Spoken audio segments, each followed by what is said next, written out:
নমস্কার বন্ধুরা, নতুন একটা ভিডিওতে সবাইকে স্বাগত। আজ শেয়ার করব ঢ্যাঁড়সের একদম ইউনিক একটা রেসিপি, পুর ভরা ঢ্যাঁড়স। একদম ঘরোয়া উপকরণ দিয়েই মাত্র কয়েক মিনিটের মধ্যেই তৈরি হয়ে যায় এই পুর ভরা ঢ্যাঁড়স।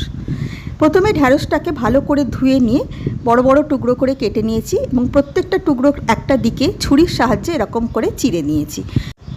চেরার দিকটায় যে কটা বীজ আছে হাতের সাহায্যে বের করে দিয়েছি, তবে পুরটা ভরতে সুবিধে হবে।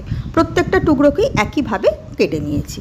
পুরের জন্য এবারে নিয়েছি এখানে আমি 3 চা চামচ বেসন, সঙ্গে দিয়ে দিলাম কালারের জন্য হলুদ গুঁড়ো, স্বাদ অনুসারে লঙ্কা গুঁড়ো, জিরে গুঁড়ো আর একটু চটপটা করার জন্য আমচুর পাউডার। এখানে আমি নুনটাও দিয়েছি, যেটা রেকর্ড করা হয়নি।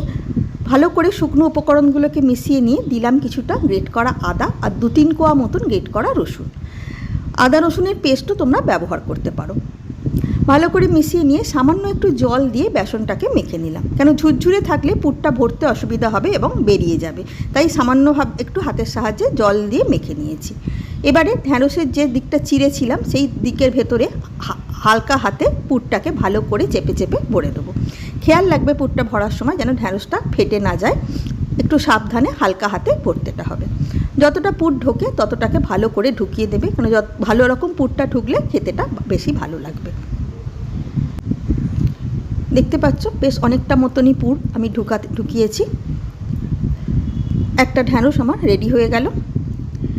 একইভাবে প্রত্যেকটা ঢ্যাঁড়সের মধ্যেই বেসনের পুরটাকে ঢুকিয়ে নেব। তোমরা যতগুলো ঢ্যাঁড়স তৈরি করবে সেই আন্দাজে বেসনটা এবং মশলাগুলোকেও দেবে।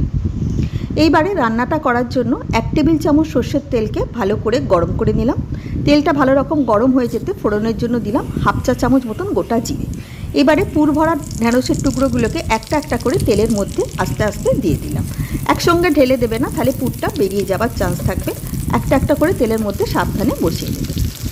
গ্যাসের ফ্লেমকে একদম লো করে দিয়ে মিনিট 2-3 মতো রান্না হতে দেবে। কোনো রকম খুন্তির টাচ এখানে করবে না। আর পুর যে দিকটা আছে সেদিকটাকেই ওপরে সবসময় রাখবে প্রথমবারে।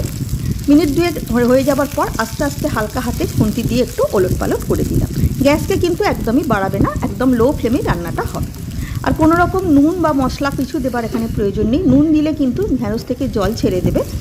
পুরের মধ্যে তো নুন দেওয়া আছে, যদি প্রয়োজন হয় রান্নার পরে সামান্য একটু নুন ছড়িয়ে দিতে পারো। দেখো একটা পিঠ হয়ে গেছে, আস্তে আস্তে সব পুরো রান্নাটাই তৈরি হয়ে গেছে। এইবারে নামিয়ে নিলাম। তৈরি হয়ে গেল পুর ভরা ঢ্যাঁড়স। ডাল ভাতের সাথে খুব ভালো লাগে।